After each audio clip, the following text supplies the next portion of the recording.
Da, da, da, da, da, da, da, da, da. This is RSBANDB Update, episode 631, recorded Friday, August 11th, 2017. Crystal Skillchompas. To me, to me, to me, to me.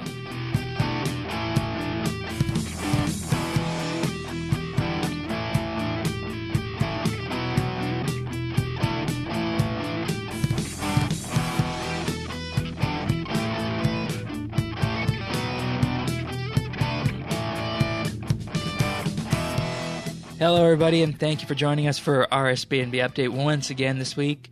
This week, joining us on the podcast is Sorensen57, accompanied by his good friend, the RR Man. You guys might remember these two from any number of audio questions in the past.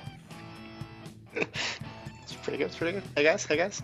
That's what you guys are known for, that a cappella version of the RSBANDB Update theme song. You guys did provide a copy of that we could open the show with this week, but it seems in case it was lost. Yeah, just in case. Thank you. I'm glad I have a copy of that now. Though the whistling was, I don't know if the whistling added to it or not, but we'll listen to it in post and see if that goes in. So you guys, by this time, will be hearing that. So, anyways, you guys excited about this week's RS update and what we got to talk about this week? Yeah. It's a pretty good update. Some nice pretty solid. Crystal chinchompas for high-level hunter, level 97 hunter required. I assume we all have the requirements here for this, and it's just immaculate, the kind of XP and money that potential this as a hunting method has the chance to bring in. So let's just dive right in. Sound good? Yep. Okie dokie. So the Crystal Skillchompas require level 97 hunter, and they can be used from level 61 divination, fishing, mining, and woodcutting, and they impart all the same benefits and speeds that the crystal tools would if you were using those crystal tools that you can make in Prith. They've also changed the way some chinchompas work here, making them more useful. There's now a chance to catch multiple Skillchompas at any agility level, and upon reaching certain agility thresholds, such as level 99 agility, you're always guaranteed to catch at least 2 chinchompas. So this ties in agility to hunter and kind of makes both skills really interesting and useful here. So I know there were times when I was doing that, I was getting 4. They did that to all of the Skillchompas, not just the crystal ones? That's right. Ah. Yeah. Good. Oh, I didn't realize that. No, me neither. Yeah, and I mean, given all the other fast training methods we have available to us, crystal Skillchompas are something, and Skillchompas in general, I think, are something that have been kind of neglected over time in favor of, fast AFK training methods, and say Prith, for example. So, yeah. I don't know. I think this update, you're either going to love this update or you're just going to accept this update and continue on with your existing training methods. So any of you guys have a path in the future for training more hunter to your character? So when these guys were released, I did a whole bunch of them and did 14 million hunter experience. Oh boy. How long did that take? Just like out of nowhere, because I was like, oh, these are new and probably good money. So yeah. How long did that take at you? 99 you always catch 2, and then you can still catch 3 or 4. So it's just like a big handout. Yeah. So what you're saying is 120 hunters coming for Sorensen? I don't know. It takes a lot of effort. Well, yeah, and I think that's the key point here is it does take a lot of effort because they catch so fast, even with level 97 and an Arctic Bear out. I didn't even have an Arctic Bear out when I first tested them, but you're just constantly running around trying to catch them and make sure your traps are staying up. So that is a feat. I know we were also talking about, you said using protein traps. Granted, you don't get to keep the chinchompas from that, but you get the XP still, and it's practically AFK, right? Oh, yeah, it's like every 5 minutes you just right-click auto-deploy, and then you go and do whatever you're doing, play Crash Bandicoot or whatever. Yeah. And of course, there's also the automation for the electrified box traps that automatically reset themselves if you have the appropriate tech tree unlocked in Invention and the appropriate Invention level to make those traps. So that is an option as well for you. I didn't have access to those. Did any of you guys try that? No, I didn't try them out. Okay. I just did the regular. Yeah. And and another thing about this is that just in terms of people volume, the day they were released, they were kind of busy, and there were a couple of assholes there who were using AoE magic spells and cannons trying to prevent the chinchompas from flying in and, everyone getting XP. But even with that kind of people raining on the parade, there still was a good catch rate, I found, despite people trying to ruin the experience. But with that being said, in subsequent days, the people there did thin out, and it really wasn't too bad in terms of people being there. So I think you're going to have no problem trying to hunt these because there's a huge strip of land to the northwest of the Tyrus camp going all the way practically up north to the shore there where you can just hunt these, and they just roam freely. So lots of space here for players to grab these. Now, another question I have for you guys regarding these skilled chinchompas. Do you guys think that this could be a good money-making method for people who want hunter training and GP, rather?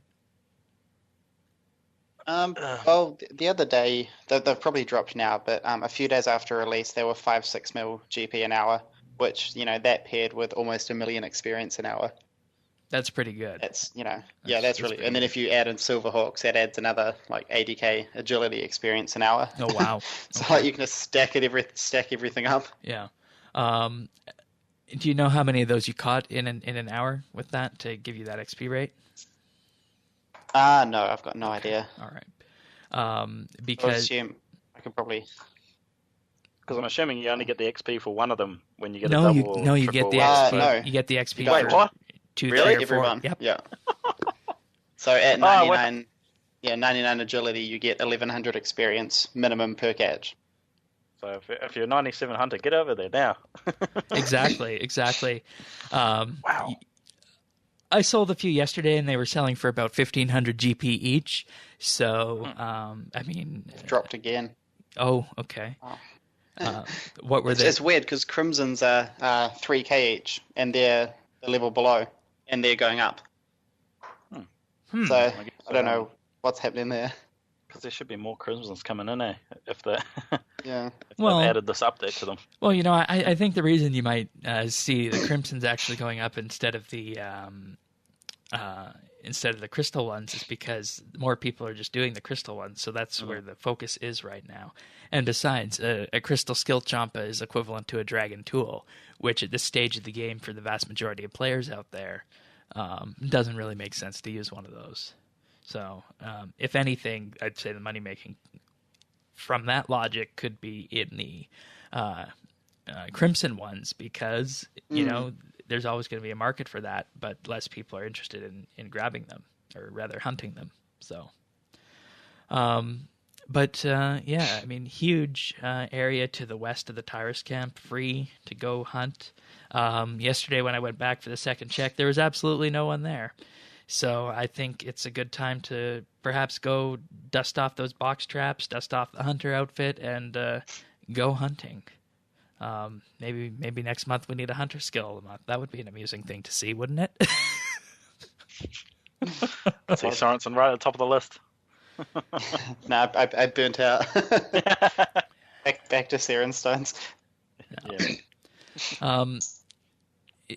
So another thing I'd like to ask you guys is, do you think that the crystal Skillchompas will be the go-to device for people who are wanting to train any of the skills that you can use the chinchompas on, providing because the only benefit you get from using a tool like an augmented, a crystal, I was getting ahead of myself there, a crystal pickaxe or a crystal hatchet, is that you can augment them. that seems to be the only benefit left over, unless you're specifically going for divination, which doesn't have a tool to it. So, I guess it depends if people want free experience or the best experience per hour. Because if you augment a tool, the drain rate on those is very tiny, so it's practically free compared to spending 1500 GP, per 3 or 4 seconds, I guess. Yeah, so I mean, I guess if you're training fishing for fishvention, you're going to use the crystal fishing rod still. But if you're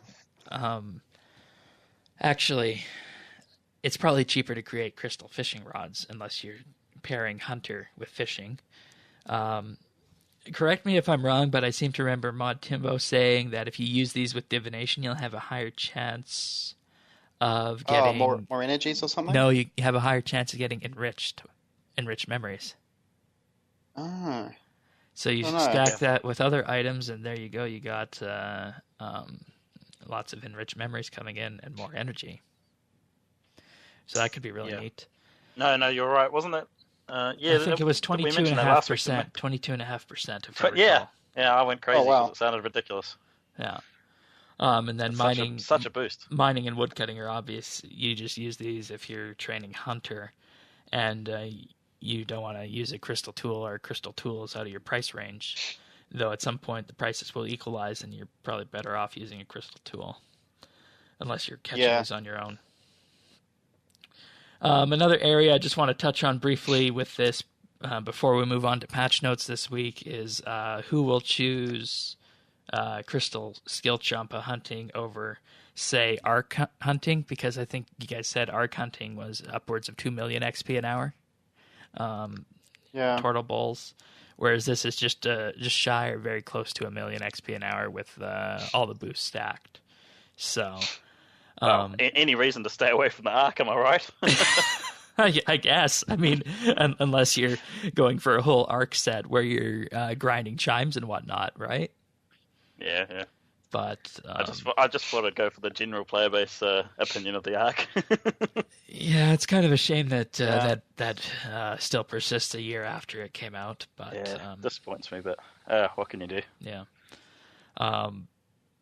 I think though, if you're looking for a good way of training multiple skills, you're going to go for the Skillchompas. If you're just going for max XP per hour, definitely the arc. But there is also another argument to be said that this is what Hunter needed, because I remember talking last year that Hunter right now was kind of a useless skill and really had no real benefits to it. Granted, you can say, oh, you can just purchase these things on the exchange and you still don't need to train Hunter. Yes, that is true, but at the same time, if you are an Iron Man character, for example, you can get a huge amount of on-the-side training with this. Like you said, agility training. How much agility XP was that with the Silverhawk boots? It's around 80k. Okay. Maybe 75. So not too much, but still, that's but it's nice. On file. But it's nice. And it just adds a whole level of diversity that we have to the game, because you have this now. You have the private hunter areas. You have the crimson ones that you can crystallize if you're wanting a more AFK experience, and you also have the arc for maximum XP for a hunter.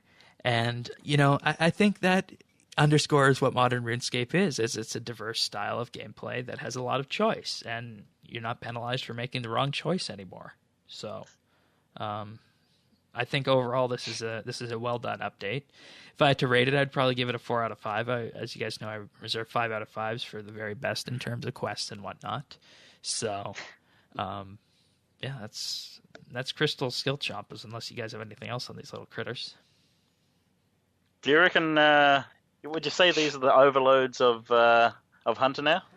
Well, I mean, yes and no, because it's a benefit that you can get for level 97 Hunter, but you can trade it away, which Overlords, of course, you can't. So, sure. I mean, so we still need more Hunter updates. Yeah, and I mean, 97 is a really, really steep level. So think about that's more what I was going for.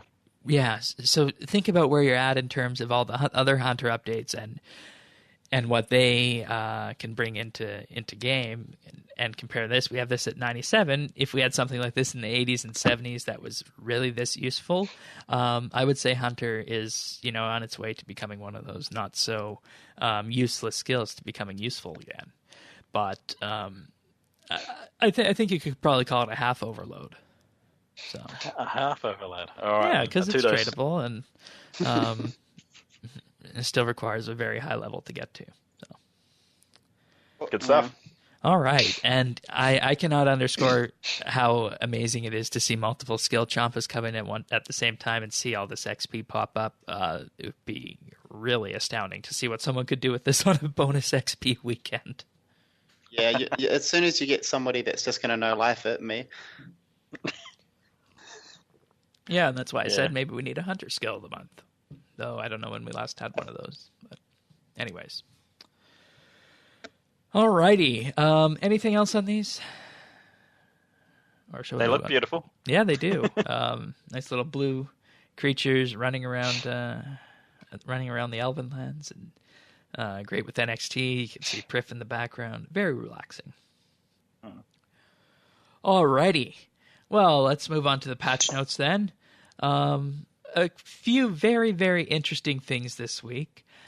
Starting with some stuff for the Legacy interface. I don't know if anyone uses the Legacy interface here, but they added some Legacy-style icons for certain interfaces, such as the wardrobe, just to kind of, I guess, increase the immersion right there.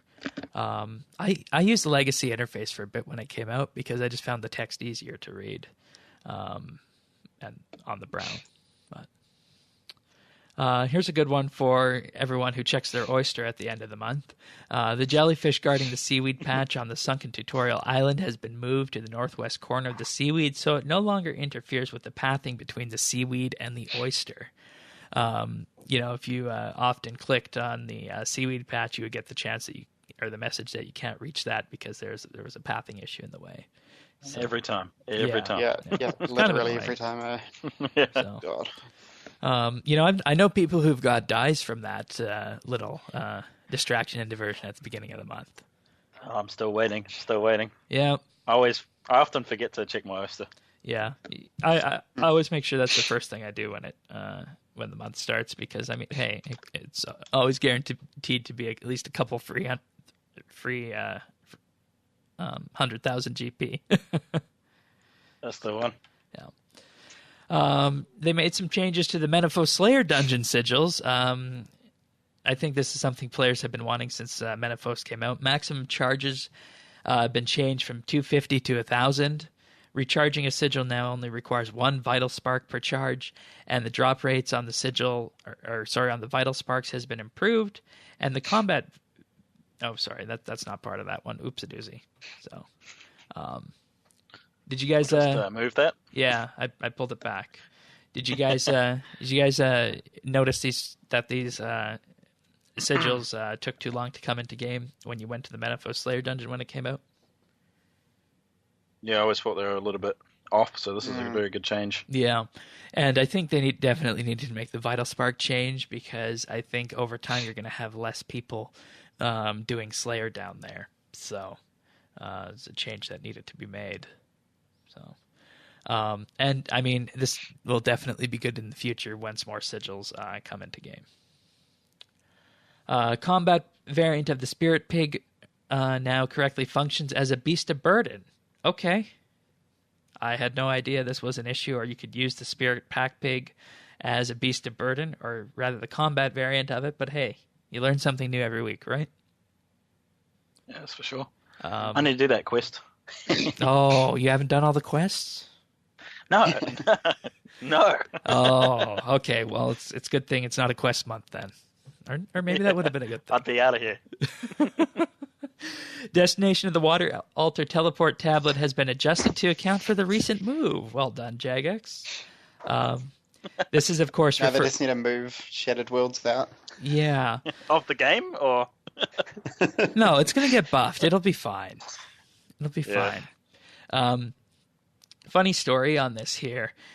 This water altar, I don't know if you guys heard, but the water altar after Shattered Worlds came out was a 6-second run between the Shattered Worlds bank and the water altar. 6 seconds. And so basically what they did is they moved it back a bit and rotated it, so you need to do a little hook around it and move it through some trees, and now it's about a 14-second run. But still, it's the closest altar to a bank, and if you're making mud runes or steam runes or water runes or anything that involves water runes, this is the place to do it. So just a little bit of a PSA out there for everyone. Even though it's been changed, it is still very fast. Beats using the balloon network to go to the Earth altar from Castle War. That was really annoying. The Excalibur special attack now displays healing hit splats for the duration of its activation. This has been in game for as long as I can remember. Kind of shocking it didn't happen when NXT came out, when EOC came out, and it took so long to get in. But I think it's good to have consistency in regards to combat items, so very happy about that. Players will no longer be relocated to Berthorpe following 30 days of inactivity. Didn't know that was a thing. Yeah. I could see doing that for new accounts, but could you imagine moving a maxed player who was in the middle of a Slayer task who logged out? What kind of scare that would give them? What sort of RuneScape player doesn't play for 30 days? Well, I know a few, but but I guess in that case there wouldn't be RuneScape players then. Oh boy. Now here's a big change to the featured worlds. World 77 is now the only members dungeoneering world. There used to be another one. I think it was in the 100 somewhere. They took it down to only World 77. Which, I guess is fine with the changes that were made to matchmaking and the fact that you can kind of queue up now with people who are around your level. So, I don't know. Oh, 114 was the old one. You guys remember 114 Dungeoneering? Yep. Yeah. All right. Used to be the place to be. Yeah. Players can now start large dungeons in Daemonheim with a party of 2. I remember wanting this when Dungeoneering first came out. That would have been a fun thing to do, a large dungeon with only 2 people. We finally got it after this time. And the reason they said they didn't do this so long ago was because the amount of system resources it was a case of inefficiency to create such a large dungeon for only 2 people. So I guess they have found ways to make it more efficient and enable this. Dungeoneering and Sinkholes maps will now stay open while playing and will dynamically update as the players move between rooms. This seems like a big one because, open the map, press escape, open the map, see where you are, and not update dynamically about where you are, where the boss is, where all your other friends are in Dungeoneering. Definitely a good little quality of life update. I imagine, though, based on how Dungeoneering works, that was a little bit of behind-the-scenes work to actually get this working, seeing as it took 7 years for it to come out. Dungeoneering came out on April 12th, 2010. Such a horrible day. Oh, I have mixed feelings about it at this stage. Where were you when Dungeoneering came out? Just taking digs at my favorite skill. Oh, it's your favorite skill? It's favorite activity. Oh, favorite skill, yeah, favorite skill. I see what you did there. Skilling plots for fishing, farming, plants and plot, mining, woodcutting, prayer altars, and summoning obelisks will now appear on the minimap while Dungeoneering. Ooh, that's a big one. Yeah. I guess it just creates that further Dungeoneering immersion kind of feeling. So when someone needs to cook some food. Yeah, there you go. And they're really holding up your dungeon. You know where they are. Exactly. So you can kick them. Yeah, that's the one. Dwarf traders in Keldagrim no longer walk over each other. Now, based on this, would you guys say this is a very large or medium style patch note? I'd say it was a short okay. one. All right. Well, I have to say that this is a big change for those dwarf traders, and the reason for it is because they could previously walk over each other, and you would need to bring in something like a platypus or a tooth pet to block behind you to prevent them from interfering with the one who you've got standing still in dungeoneering, in the dwarf trading room, because you would bring this pet in to trap the one that you would just sit there. So basically what happens is at level 90 Hunter, you unlock the dwarf traders up in Keldagrim, and if you used a platypus pet, you could lock one of them in place so that it wouldn't move, and you could basically just have one-click spam thieving experience here. So basically what this means now is that you can get away without using that pet to block, and instead they will not walk over each other. So once you get this other one in place, you can just accomplish what you were able to accomplish before with the dwarf traders in Keldagrim, and you can get massive amounts of thieving XP from this. This is probably one of the little-known gems in RuneScape, and this is how I trained thieving all the way up to unlock all the Prif thieving people, because there are times where this thieving is faster than the thieving you can do in Prif if you only have 3 or 4 of the clans unlocked. So at 90 thieving, this is the place you want to be if you want relatively invasive thieving XP. So huge update for this, and kind of changes the way thieving is trained at the very high levels if you're not doing Prif thieving training. So I would like to just mention that Thieves was the one who turned us on to this method of thieving back in the day, because when you think high-level thieving, what's the first thing you think of, right? Prif.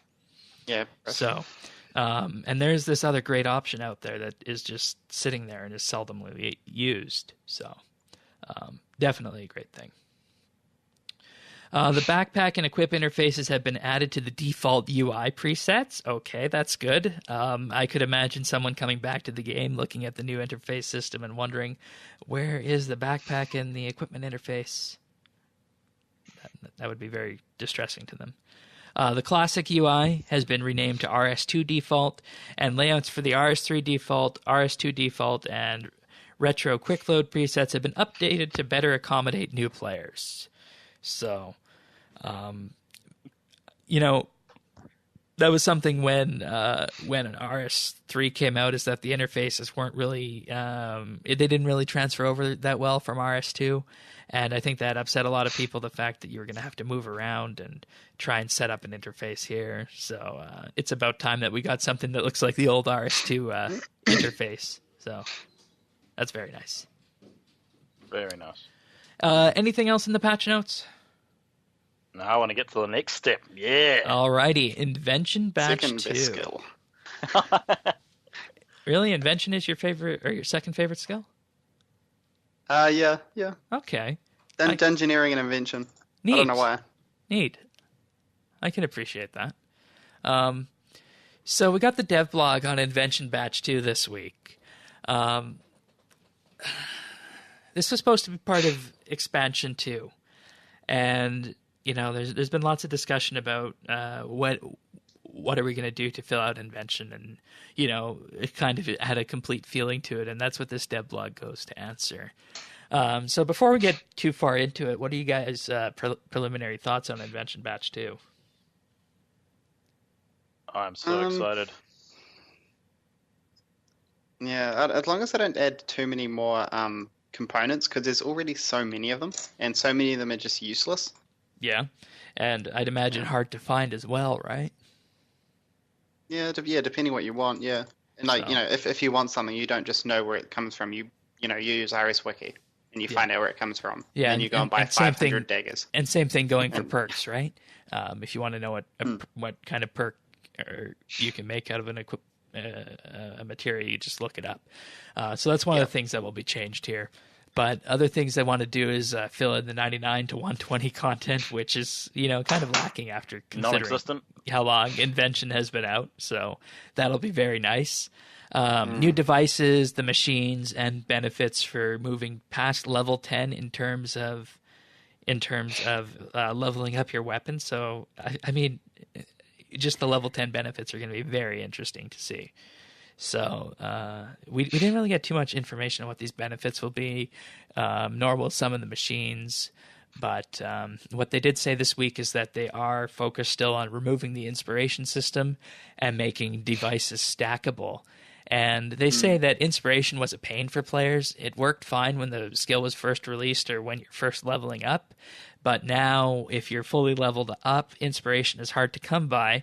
And they find players are often not researching things in an attempt to save inspiration for something that might be coming out in the future, which, is something that you don't want, because that means that this skill is not being utilized to its full potential. So that's good. They're also bringing in an auto siphon mechanic that can be used from a pocket slot or inventory, and it would store your siphons, and once you reach your desired threshold, it would automatically siphon your item and give you the invention XP for it. I don't know how I feel about it sitting in your inventory. I think pocket would be better, or maybe even just building it into the skill, because we already have the materials built into our player interface, which we aren't even allowed to move and touch. So why couldn't we do the same thing for the auto siphon mechanic, right? You could just have it as a right click on the item itself. Yeah, there you go. Or make it a perk. Mm. Oh, that might. Then you get to decide if you want the best XP rates or if you want to not risk losing experience because you forget to siphon. Well played. Well played. Oh, that might be an interesting mechanic. What I was thinking for this is, down by the little invention light bulb where you can drag stuff to disassemble it, is just add a right-click option on that called auto siphon, and then in there you can put either your regular siphons or your crystal siphons, and then set the threshold, and away you go with that. I think that would be an interesting way of doing it if it was technically possible. And, I've had many times where I've gone beyond, the level 9 desired when I'm, working on something to siphon, and that's kind of annoying that you don't get that invention XP and you're kind of being inefficient with that. So I've done that way too many times. Yeah. But they need to get rid of either get rid of the level 20 cap on weapons, or give us a reason to get there. Because, for example, on my scythe, most of my weapons, so my scythe is level 20, my bow and staff are level 17, because I've got no reason to siphon them anymore. They cap out at 20. What's the point? Right? Why can't they just cap out at 40? And then, when they decide to do something later with it, you've got that sitting there. Do you think level 20 would be enough with the level 10 plus benefits? For level 20 is 1 million experience, so it's 50 times. Because level 10 is 40k, isn't it? Wow. Or is it 80k? I am not sure. I have not done much invention past level 10 siphoning items, so you're going to have to check that. Because, I don't know. I mean, what was your motivation for getting it to level 20? I'm 200 mil invention, and I've got the pet. Okay. So good motivation. So I've literally got no reason to siphon. Oh, I see. Yeah. So basically, what you're saying is you're going to end up with a weapon that is still at level 20 once this comes out, and you're just going to have the benefits to it, and you as a max player are not going to have any. Yeah, exactly. Unless because they're not going to add more DPS for a higher level, because that's too niche. Right. And then anyone who's bossing, it's like, oh, you have to have a level 20 weapon. Just hours and hours and hours of work. See, and see, that's the thing. With level 10 plus benefits, I don't think they could make it so overpowered that they would need to say, that level 20 weapons are going to have these huge benefits to it. And, you need to have a level 20 weapon, because how long did it take you to get that? Quite a while. I used my scythe during Slayer to get 120, so I just always used it. All right. Level 20 is 972,440 item experience. Yeah, and then it caps out at 1 million for some reason. Huh, okay. Interesting. And you're right, level 10 is around 40k. So. Yeah, so it's 50 level 10 weapons. Ooh, wow. It's ridiculous. Yeah. And you don't get any, as we know, you don't get any extra XP for disassembly or siphoning beyond level 12 or level 10 for disassembling. So I see what you mean there. And, hopefully the benefits will be strong enough to just let you keep that at a level 20 weapon. So even like a drain rate reduction for every couple of levels, because then by the time you got to level 20, it would make it very cheap to use. Yeah. Hopefully. Yeah, that would work, I think. And it wouldn't it wouldn't hinder people trying to get into bosses, because that's not going to affect your DPS. It's just going to affect your cost for being there. Yeah. Which is your problem. Yeah. And I mean, I don't think Jagex would want to set up a huge barrier where, okay, you have this level, you just purchased this level 90 weapon. Now you got to level it to level 20 before people are going to want you on your bossing runs. I don't think Jagex would want to create a situation like that to make something so overpowered. Yeah, that's right. That's right. You're entirely right with that. Another thing is that in regards to materials, they will now display what perks will result from them. So as we were talking, you don't need to go and look that up now. You're going to be able to see what you can get from all your materials. So that's very nice. I haven't heard anything about new materials being added yet, so hopefully we're done on those. Yeah, I think they mentioned not adding. I think at one point they mentioned not adding anymore. Yeah, a while ago. And that's good. Yeah. That's good. Now, when it comes to machines, initially what Jagex was going to do with machines is that there would be machine hotspots spread throughout the world in, say, Varrock and Catherby and whatnot. But based on feedback that Jagex received from the first development diary, all of the machine hotspots will now be located in the Invention Guild behind the boarded up doors and whatnot. So the Invention Guild will be expanded and you'll be able to build your machines in there, which I think is a good choice, because you guys remember back in the day when you had the Ranging Guild and how useful the Ranging Guild was? Yeah.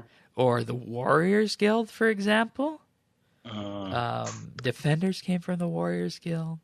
Cooking Guild. I kind of feel like guilds are a low-level piece of content now. And the high-level guild effectively became Priff, right?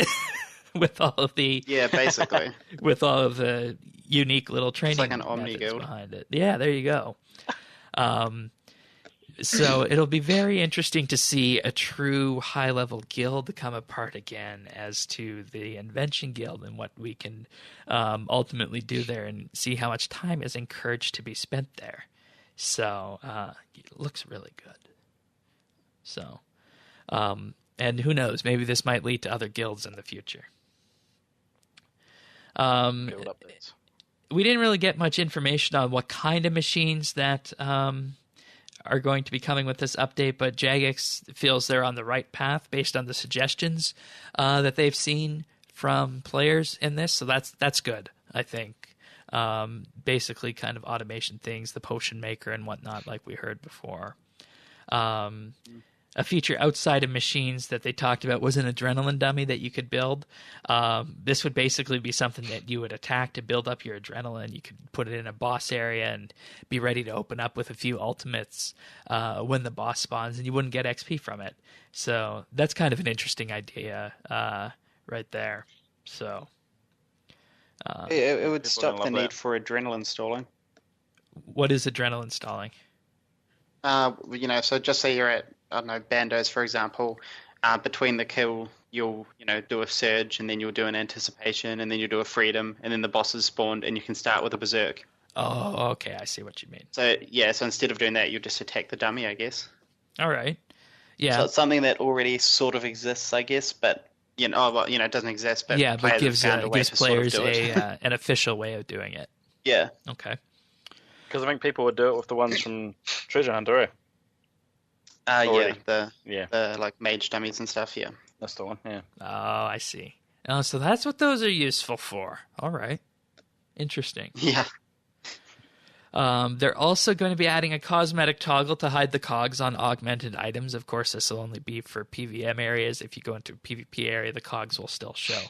I think that this was one of Mod Mark's initial ideas when Invention first came out, as I remember him being very enthusiastic at RuneFest about it.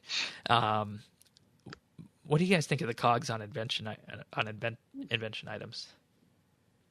I like them. I don't see why you'd want to remove them, but Yeah, it's a nice fashion's little distinguishing factor, I guess. But I mean, if you don't want to be scarred by them, then hey. So yeah, I don't mind them. I think they're fine. okay.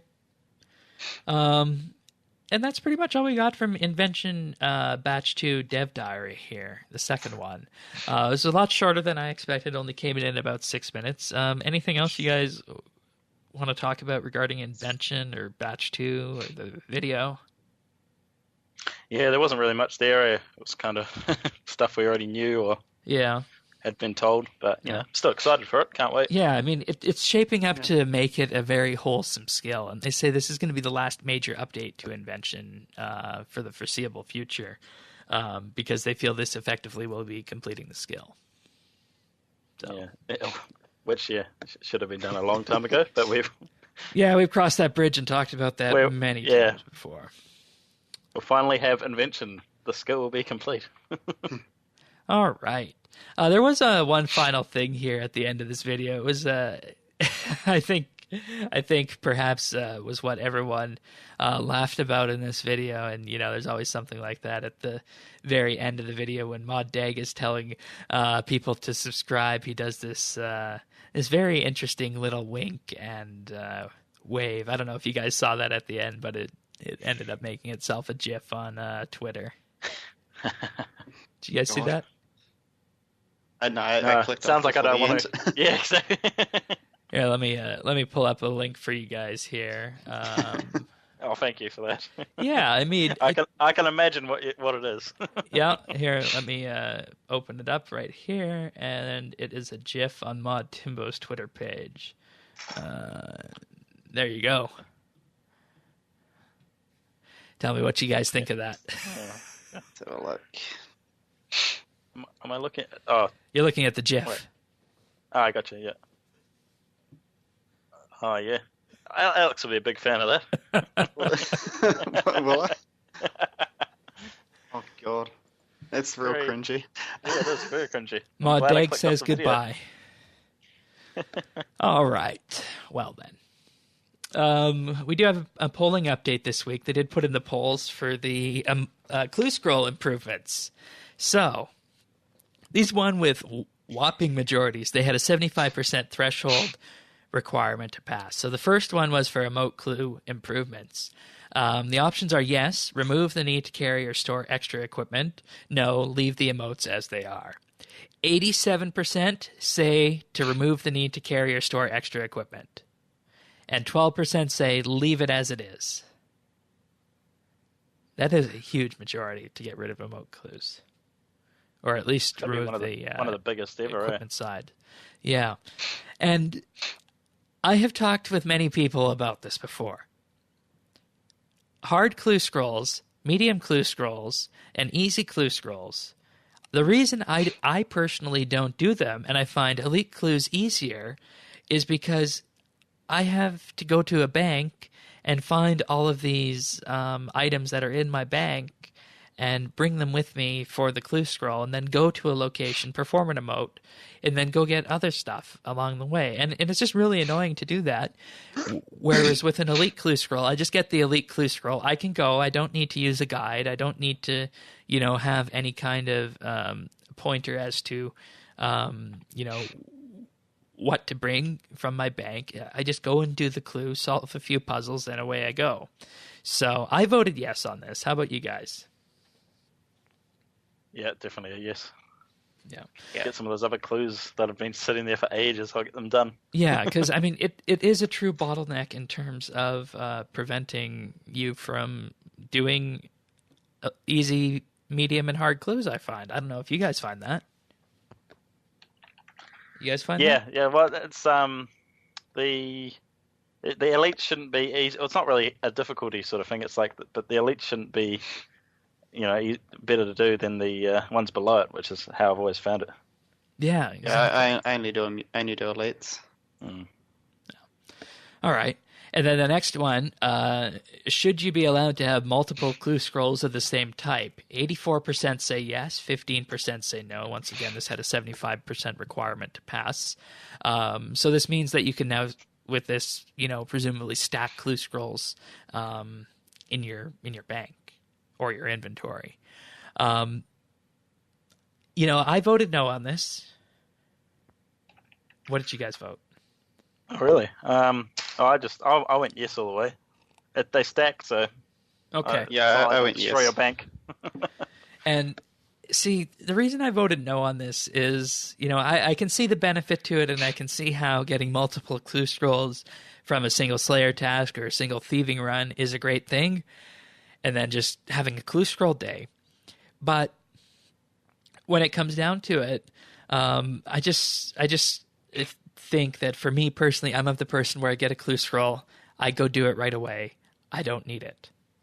So that's why I voted no. It was more of a personal thing, but I can see why people would want this. Yeah. So I like to, finish the Slayer task, and it's kind of annoying having to leave in the middle and then come back again. Sometimes you can get 3 or 4 of them in like a Slayer task. Yeah, and I guess... Not that I do that many clues these days. Oh, you should. Clues are fun, and I think that's one of the longest-lasting pieces of repeatable content in game that everyone loves doing still. So, so both of these said yes, so we could see these in the clue scroll rework. And 75% requirement to pass is a huge barrier, and it passed it astoundingly. So, all right. Any other RS things this week before we move on to our discussion question of the week? All right, let's get on to that's it. Mr. Pern. All right, so this discussion question is from Pernasius. Hey guys, and welcome aboard the RR Man. It is Pernasius here.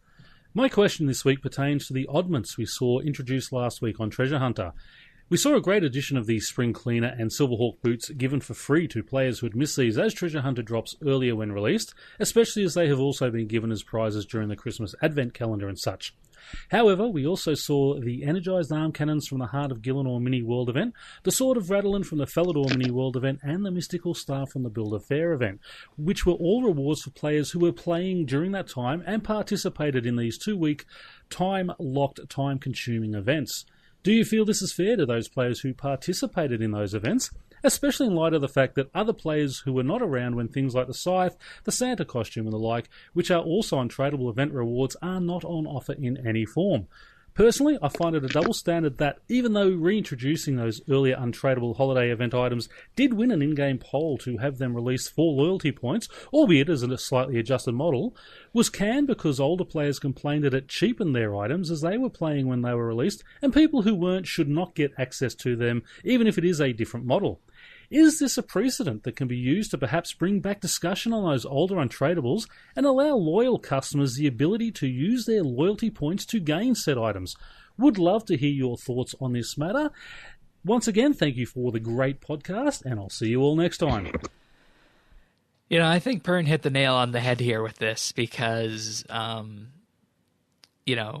these were put into game. They were limited time community events, and now, lo and behold, they're coming back through Treasure Hunter, which, is okay, but at the same time, I think it kind of violates a fourth wall kind of mechanic, because Treasure Hunter, as we know, is completely different from what is in-game lore-wise. So, the items he mentioned, Sword of Radalin and the arm cannons, those are canonical in-game events rewarded from something that happened in-game. Whereas Treasure Hunter is kind of a bit of an aside to it, at least I feel it, because I don't consider Alice and Treasure Hunter part of the lore of the game. So I feel it's kind of breaking that regard, one thing. And secondly, completely agree with what Pern said on this, that, they could have found a better way of doing this, and it sets up a double standard. So I agree.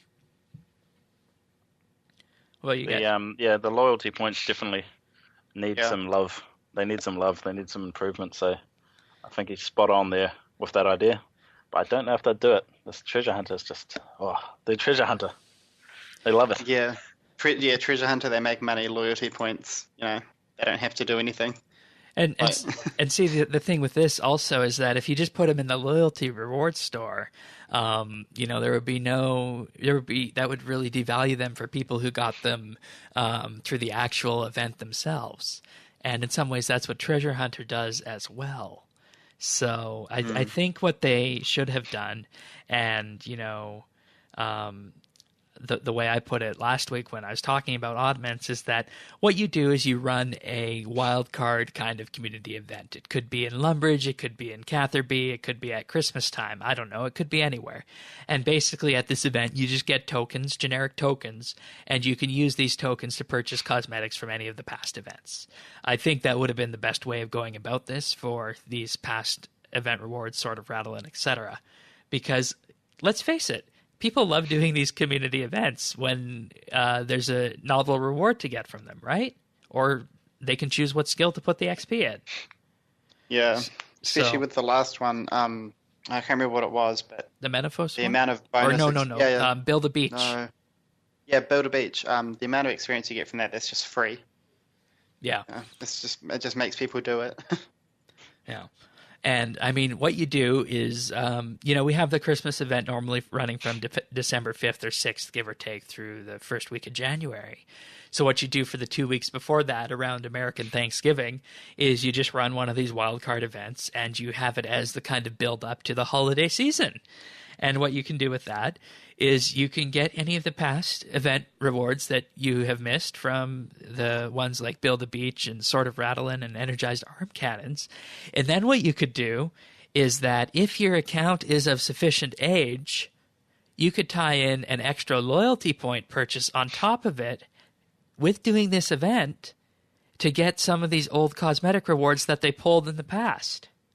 I think that's I like where you're going. Yeah. Or actually, your account doesn't even need to be that old because, I mean, who wouldn't want, a Christmas scythe or a old-fashioned Easter scythe? Or, I'm sorry, that was from Halloween. Or Easter bunny ears, I mean, yeah, that would be a great thing to have the chance to jump at and have it as a holiday event build-up in late November. Combine it with all these other time-limited events, you can get the ones like Energized Arm Cannons just from doing the event.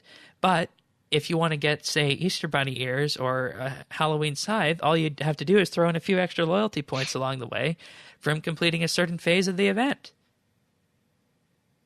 Yeah.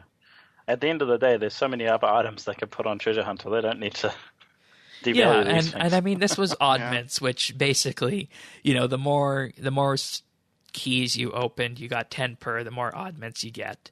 And, it was 10 Oddments per, and I think, I don't remember the exact cost, but it was a couple hundred each for these arm cannons and whatnot. So, definitely something that could have been done better, I think. And I really like this idea that we just came up here on the show about, ramp up to the holiday season and using it as a replay kind of for all the past rewards of the year and past years to get those. So yeah, I'll definitely take some joint credit on that idea. Yeah. I want it to be Thanksgiving now so we can do these events. Thanksgiving. Oh, right. You guys don't have Thanksgiving. That tends to be a North American thing, doesn't it? That's the one, yeah. So, yeah, and I mean, I think, as I said, Pern hit the nail on the head, and there could have been a better way of doing this. So, but yeah. Anything else on this one, or have we agreed with this and come up with our own unique idea enough already? Yeah. Good to hear from Pern again. I can't wait till he comes on the show for his own month. Yes, I would very much love for that to happen. For sure. All right, thank you, Pernasius. That was a great discussion topic, and hopefully we can maybe get some traction on this idea.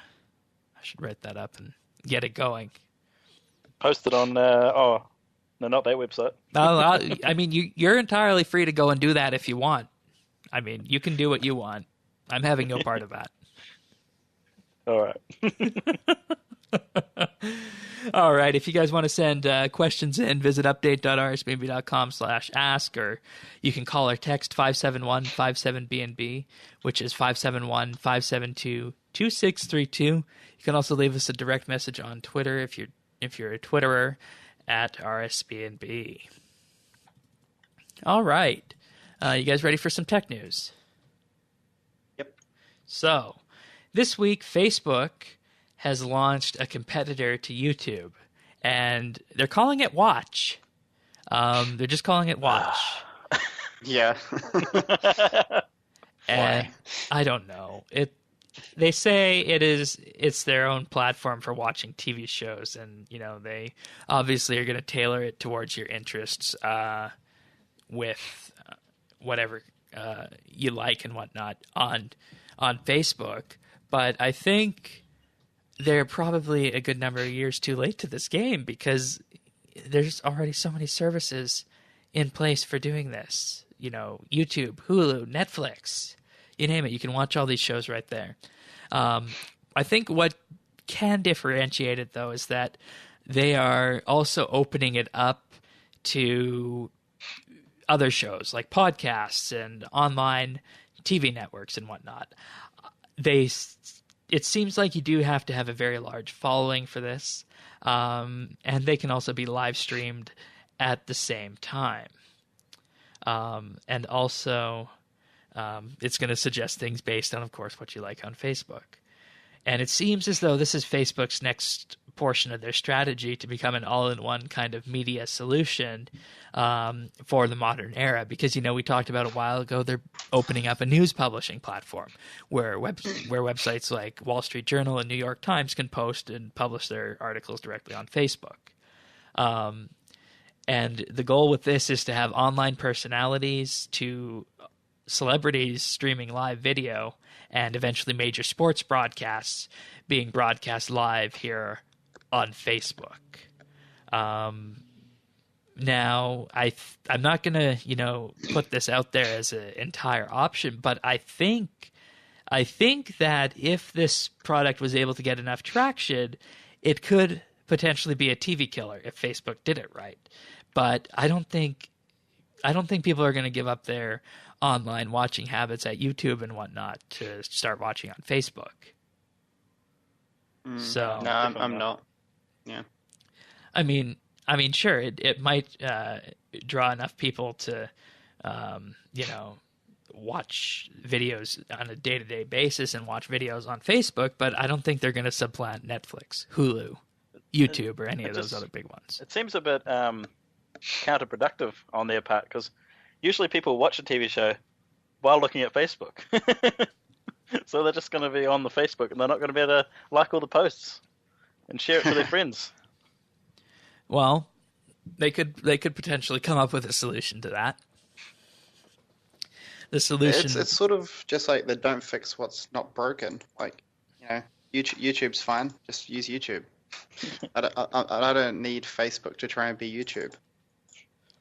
Yeah, and I think the fact that you guys are both coming out against this, swinging at this, is that, I'm no expert on what everyone, or on how people watch their shows and whatnot, but I don't think, just based on what you guys said, people are going to swap over to Facebook to start watching stuff there. So, I think it could be interesting if there was a dynamic commenting system and likes along the way that might generate some kind of neat experience. But I mean, that's already been done before with Periscope and whatnot. If someone's live streaming, you can see the likes and comments coming in right as they type and post. So I don't know. It'll be interesting. Sounds like a bigger hole for people to give out spoilers. So I'd avoid it. Oh, maybe.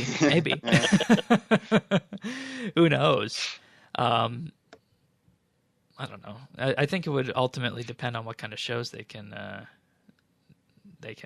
get with this, because as it stands right now, I don't think there's anyone I know of who's going to be on here. So, but we'll just have to wait and see, I guess. But I don't see myself using something like this in the future, and I actually don't even watch shows on YouTube or Netflix, believe it or not.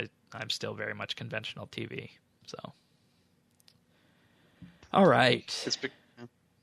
Ready for the next one? Yep. So our next story is that Facebook shut down a band of robots after they invented their own language. So the story goes as follows. Facebook built some artificial intelligence robots, and initially they started communicating with each other in English, and it was supposed to learn how to negotiate by mimicking human trading and bartering.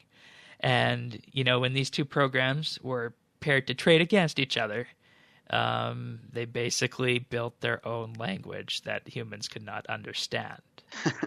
So it's incredible.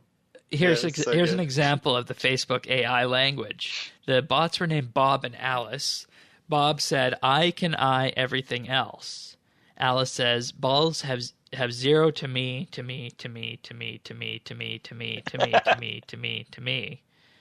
Bob, "You, I, everything else."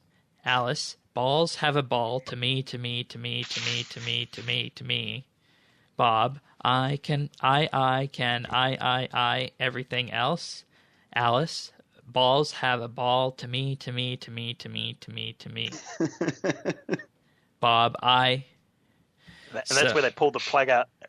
Yeah, so we're not having this. The bots were supposed to be learning how to trade balls, hats, and books, assigning value to the objects and then bartering them between people.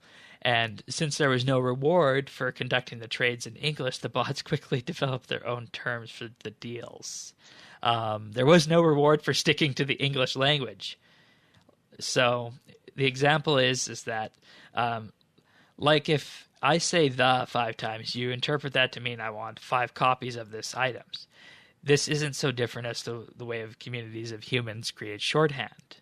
So basically that's why we were seeing how they were communicating like that. There was no real use of the English language there. And then after they shut down the bots for their incomprehensible conversations, Facebook said the project, quote, "marked an important step towards creating chatbots that can reason, converse, and negotiate, all the key steps in building a personalized digital assistant." Facebook said that when the bots conversed with humans, most people did not realize they were speaking to an AI rather than a real person. And the researchers said it wasn't possible for humans to crack the AI language to translate it back into English. So it's important to remember that there aren't bilingual speakers of AI and human languages. Just scary. Yeah, and you see, that's the thing. You design something with an artificial intelligence, it's going to do what is the most efficient path to completing its goal. And, it kind of shows as to where we can go with AI. There are people on both sides of the argument who say we need to be very careful with AI. If we're not careful, we're going to destroy ourselves, Terminator style. There are other people who say that, we're a long way from creating an actual intelligence like that we don't need to worry. Our AIs are simple enough as they are right now.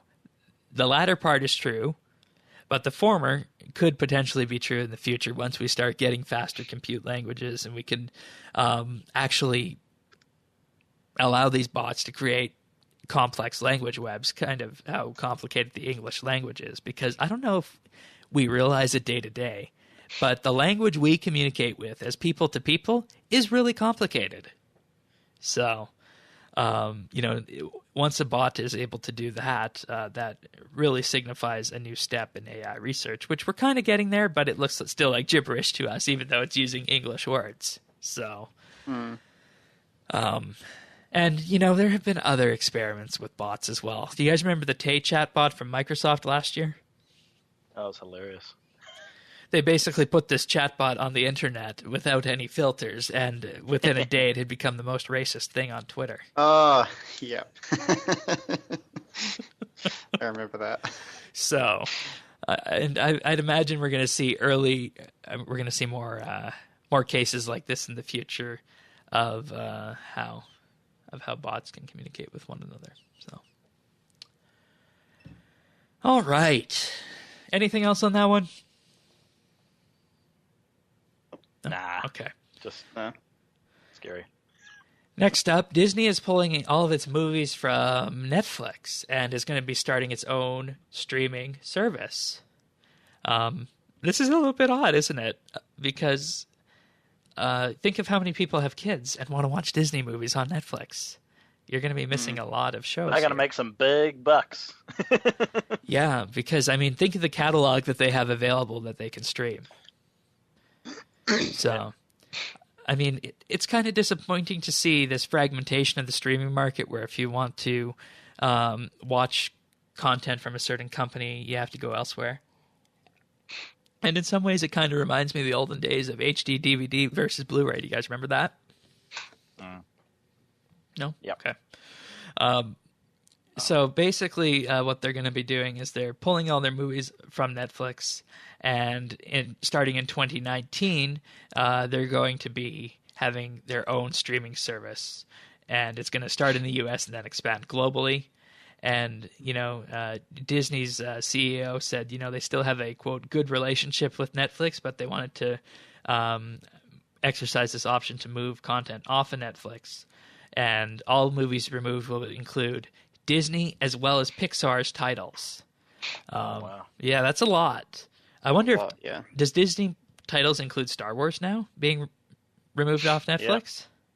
Because Disney owns that franchise too now. Yeah, they sure do. That's a lot of movies. There's a lot of content. Yeah. I'm pretty sure over there you have, I don't think we have the sort of those movies on Netflix, but over there you guys have them all. So that'd be a massive drop-off. Yeah, Netflix, I haven't collection. looked on the Canadian Netflix because it is still different than the American one, but definitely for the American one, there's going to be a huge drop-off of content. They say this is to coincide with the 2019 theatrical release, which includes Toy Story 4, Frozen 2, and the upcoming live-action movie, The Lion King. They'll be making a significant investment in exclusive movies and TV series for the new platform. So does this mean this is going to be the streaming service that you're going to subscribe to now if you have kids? To get all the Disney and Pixar shows? To get all that quality content, yeah. And I bet you it costs more than Netflix. Just bet it. But see, the thing is, I don't know if they could do that, because just think of the kind of movies you have on Disney. You have like all the Avengers movies and all that as well. Do they? Would they? Yeah. That's true. I had no idea that. they had that franchise as well. Oh my. Yeah, man. That's crazy. They're dominating. That's why this is actually quite a big deal. Does that include like the Defenders, like Luke Cage and all that? Yeah. That's like, are probably those not. They're Netflix shows. Are those? Oh yeah, of course they are. Yeah. Are these published by Disney, or are they actual Disney movies? The one you guys are talking about, like the Avengers and whatnot. Pretty sure they just own Marvel, don't they? Isn't that how it works? I think. Let's see. Others. Yeah. The Avengers was, let's see, what studio did this? Should be easy to find out. Marvel Studios, I suppose. I think it is. Yeah, well, distributed by Walt Disney Studios. Is their parent company. Yeah, distributed by Walt Disney. So I guess anything distributed by Walt Disney would probably fall under that, unless it's just Walt Disney Productions. Because if it's Walt Disney Productions versus Walt Disney Studios, that is a huge difference in the amount of content that'll be shifting. So, let's see. Oh, Marvel TV shows will remain. So anything Marvel will remain on Netflix. So that's one worry that's gone. Whew. You don't really see many seismic shifts like this, and I don't think fragmentation is a good thing to have in the online streaming service. So we'll just have to wait and see how this pans out. As I say, eventually you're gonna be paying for 10 different services, and it will cost just as much as it used to cost for. It's just much for TV, and perhaps maybe this is what the big cable companies actually warned us about. But at least the old cable companies were, the cable companies were scam artists practically. I don't know about there, but they were here. So. Over here it's pretty expensive. It's outrageous. Yeah. All right. Well, that's it for Tech News this week, everyone. Hopefully we didn't scare you too much with the Facebook AI story, but hey, that's the world we live in today. Facebook AI and Facebook creeping everywhere. So. They will own the world. Yep. All right, so skill of the month time. August Invention skill of the month. We have what effectively amounts to a stalled race here. JamAndy52 still in first place with 65.4 million XP gain. Second place is Xblades with 6.8. Third place is Pernasius with 4.3. And then just tapers off right after that. And, I mean, I probably wasn't expecting too much from this one, but it is Invention after all. So it is what it is. So still amazed by that incredible amount of XP. Yeah, I mean, in a day. Based on this, well, he would have just been sitting on it in his bank. Yeah, it could have been just waiting. Could have been, and I think it's still anyone's game at this point. So I don't know, because X-Blades would have to get 75 million, and that would cap him at 200 mil. Oh. So that would mean that Mandy could only get 10 million more maximum to not win. Quick math. Yeah. Oh boy. I never thought we'd basically set in stone. I never thought we'd be having skill of the month competitions where we're talking about who's going to get to max first before they can stop. Yeah. What does that say about the game? Jeez. Yeah, I think it'd be fun to have a hunter skill of the month next month, based on the fact we've got a purported bonus XP weekend coming, and we just got the Skillchompas. Oh, you should do it, Shane. I know you don't like to rig the system. But... yeah, and I mean, the last time I rigged the system was for Slayer in June. When and every time farming comes up, eh? No, of course not. But farming again. Hey, yeah, we haven't had a farming skill of the month in a long time, guys. Last farming skill of the month was August 2014. Oh wow! So, all right, I stand corrected. All right. Let's start with the achievements of the week. I believe one of you guys will start with the first 4 through the 9th. All right, so XOX Scotty XOX 99 Invention 10th of August. Keys, I guess. 99 Slayer 10th of August. Kebab Thief. That's a cool name. 99 Farming for Shane, 10th of August. Very nice. Yeah. Next, Sakaris, maybe? 99 Hunter, there you go. Probably those Skillchompas. That was 9th of August. And Via, 99 Defense on 9th of August. Good job, everyone. Next up, we got Desmo360 with 99 Prayer on August 8th. Continuing on the 8th here, we got Petrified with 99 Divination on August 8th. Nice. Shout out to Petrified. Yeah. Super J with 99 Dungeoneering on August 8th. And Corrupt Pony with 99 Defense on August 7th. Sweet. So we've got a Seafarer with 99 Summoning on August 6th. Super J again with 99 Div on August 6th. Wheezy Baby with 99 Prayer on August 6th. And Tora Gray with 99 Fletching on August 4th. Congratulations, everyone. Nice achievements of the week there. And fun names, Petrified and Kebab Thief. Right. Very nice. Good job all around. All right. So what do we got for pick of the week this week? I understand you, Sorensen, have laid a claim to the pick of the week. What do you got? Yep. So pick of the week this week, we've got the Crash Bandicoot Insane Trilogy. It's an amazing game from about 20 years ago. Oh, boy. It is being remade HD. If you remember liking Crash Bandicoot, you're going to hate this game because it is intensely hard. I've had to put down the controller probably 20, 30 times because it's gotten a little bit too angry at it. But, yeah. So this was made. So this is a remake, you're saying, of a game from the 1990s. Yeah. Wow. Yeah. They remade it HD. Yeah, it's great. Developed by Naughty Dog, which Naughty Dog, everyone knows from, I guess, Uncharted and The Last of Us. So they've got a very high pedigree of games. And it looks like this is only on PlayStation 4. Yep. Okay. For now, it was hints that it might be on Xbox as well. So Interesting. So what's the core premise of the game? It's basically like a pseudo 3D side scroller, I guess. Basically just running down different corridors, trying to get to the end or get to the crystal, dying a lot along the way. All right.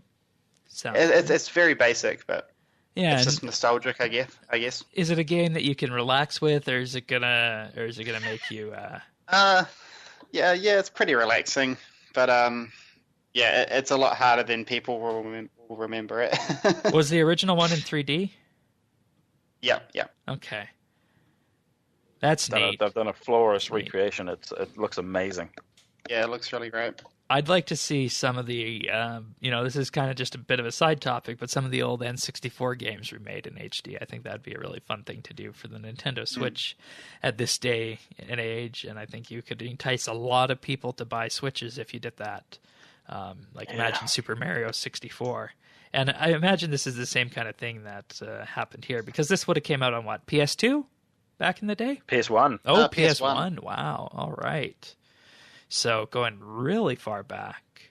I never really was much of a PlayStation person, so I guess I could see that if you had a PlayStation back then, this would have been the thing for you to play back in the 90s. So looks really good. So I guess you could just find this wherever video games are sold. Is it the same price as a full modern PS4 game, or do we get a bit of a break since it's a remake? A bit cheaper. Oh, that's good. A bit cheaper, yeah. $40 American game. That's usually what everyone goes off saying. The normal games are $60, so it's definitely worth its value because you get all 3 games, and yeah, as I said, they look amazing on the PS4. Yeah, I assume it's is it 4K HD or just HD? Yeah, they do have 4K features, they say, but I don't have a PS4 Pro yet. So. All right. Yeah. So you need a PS4 Pro to enable that. All right. Neat. And tip for anyone who wants to play these and has never played before, it's actually probably best to start with the third game because it's a lot easier than the first. Okay. Yeah, they sort of got easier as they went. Well, I mean, it can't be that bad, right? Because it's rated everyone 10 plus, right? I don't know. That's what I thought, but you have to put down the controller and just do something else for a bit once you die 50 times at the same place. All right. It's the Dark Souls of our generation. Alrighty then. Crash Bandicoot Insane Trilogy. Well, perhaps there's a reason they call it insane then. Alrighty. Well then, what have we been up to on RS? Let's start with you, Sorensen. Well, I started the week with Skillchompas, hunting a whole bunch of those, but apart from that, doing daily tree runs and Siren Stones, really. All right. What are you going for with those tree runs? I'm at 66 million farming at the moment, so I'm just going for 120? Getting there, I guess. You going for 120? If I got 120, it'd be nice. Okay, keep it up, keep it up. I can highly recommend. I can highly recommend that you pick up some of those farming urns that were released a couple weeks ago. Oh yes. Because they add, a good amount of XP to your farming runs. Nice little supplement there. So you're making me want to get back out there and go farming trees again. But actually, something I wanted to talk about last week. You were talking about how urns are mid-level content. I would like to disagree. Okay. So, for example, mining urns, if you're at Siren Stones, they increase your XP by 25%. Wow. Yeah, so if you get, if you take the amount that you get from the urns, so for example, 3,100 experience fills a mining urn and you get 625 back. So for any urn, if you take the amount you get and divide it by the amount that it takes to fill, you get a number, and that number is your percentage of how much experience you're going to get. So, for example, mining urns are 24%. Okay. Gee. Right, and I guess if you did the same thing for farming based on the calculations I did, you'd be getting roughly 10 to 15% for the magic trees then. So, when it comes to farming, that's really good. Yeah. And then also if you've got an urn enhancer, which is a little invention thing that not many people know about. Oh, right. It increases it So mining ones go from 650 to 780. Bonus. Is that a one-off item you just hold, or how does that work? Yeah. Yeah. Oh, this is just lovely, you guys. I search for urn enhancer, and Google thinks I'm looking for funeral urns. Wait, so what are farming urns? 1,400 experience. Yeah, something or like 7K. that. Yeah. So you fill up 1.5 with a single magic tree. Yeah. 7, 2, 3. Yeah, 0.2. So that's 20% extra experience as well. Yeah. So that's actually like, considering the price of them, it's really worth it, considering palm trees are like 190k each. Yeah. Are you protecting your trees? No. Okay. It's not really worth it, I don't reckon. Okay. I probably get one die per day. Yeah, that sounds about right. Maybe That two. sounds about Yeah. what I come up with. Oh, you're making me want to go farming again. Yeah. I do 2 wood runs per day and 1 fruit tree run. Good. What are you doing for the types of trees in both? Palms and magics. Oh, nice. Very nice. Yeah. Excellent. Yeah, right up there. But yeah, I figure I may as well just until I run out of money. Yeah, definitely. Yeah. All right. Anything else? No, that's it, I think. All right. How about you, RR-Man? I was just looking up the earn enhance, and I realised why I didn't know about it. It's a quest reward. Oh, is it? No wonder I didn't know what it was. Enhancer. Yeah, it's from Nomad's Elegy. Oh, you need to do Nomad's Elegy. That was one of the best quests of 2016. Yeah, I've got a list this long of all the quests I could do. I really need to get back to it. But I've just been doing a bit of the beach, of course, the sandcastles and all that, and then I got myself the emote. Did you get that emote yourself, Shane? The palm tree one? Yes, I did. I got 2 of them, actually. Sold one.